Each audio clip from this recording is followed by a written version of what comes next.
మీరు చనిపోయిన తర్వాత ఏమవుతుందో తెలుసా? మీ అంత్యక్రియల కండి కొన్ని గంటల తర్వాతే ఏడుపులు ఆగిపోతాయండి. వాళ్ళంతా మీ గురించి మాట్లాడడం మానేసి భోజనాలు ఎలా ఏర్పాటు చేసుకోవాలో దాని గురించి చర్చించుకుంటారండి. పిల్లల్లో మళ్ళీ ఆడుకోవడం ప్రారంభిస్తారండి. కొంతమంది టీ తాగుతాను బయటికి వెళ్తారండి. కొంతమంది బంధువులు వారి టూర్ ప్రణాళికలు మొదలు పెడతారండి.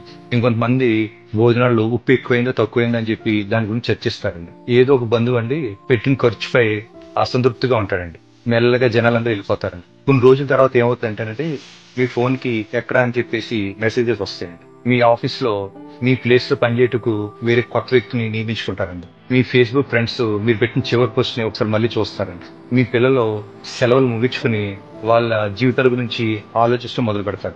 మీ జీవిత భాగస్వామి తమ శాశ్వత జీవితం ఎలా గడపాలని చెప్పి ఇంకా ఆలోచిస్తారండి. పండగలు, సినిమాలు, క్రికెట్ మ్యాచ్లు అన్ని ఎప్పటిలాగా వచ్చి వెళ్ళిపోతా ఉంటాయండి. పువ్వులు మళ్ళీ వికసిస్తాయండి. కాలాలు మారుతా ఉంటాయండి. జీవితం మెల్లగా పాత రూపంలోకి వెళ్ళిపోతుందండి. ఈ ప్రపంచం మిమ్మల్ని ఆశ్చర్యకరమైన వేగంతో మర్చిపోద్దండి. ఒక సంవత్సరం తర్వాత ఎవరో ఒకరు మీరు లేని ఆనవాళ్ళని ఒక ఫోటోలో చూసి క్షణకాలం ఆగిపోతారండి. కొన్నేళ్ళ తర్వాత మీకు బాగా దగ్గర ఉన్న వాళ్ళు కూడా మిమ్మల్ని తక్కువగా గుర్తుపెట్టుకుంటారండి. ఆఖరికి మీ పేరు ఎవరో పలికిన రోజు కూడా వస్తుంది.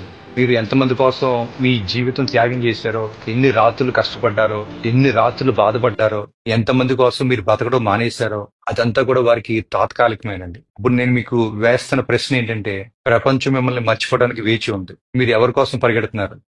మీరు ఎవరి కోసం ఆందోళన చెందుతున్నారు? మీ జీవితం మీది. దాన్ని ఇతరుల అభిప్రాయాల కోసం త్యాగం చేయకండి. బంధుత్వాల కోసం నలిగిపోకండి. జీవితం ఒక్కసారే వస్తుందండి. దాన్ని సజీవంగా, సంతృప్తిగా, మీ మనసుకు నచ్చినట్టు జీవించండి. Thank you.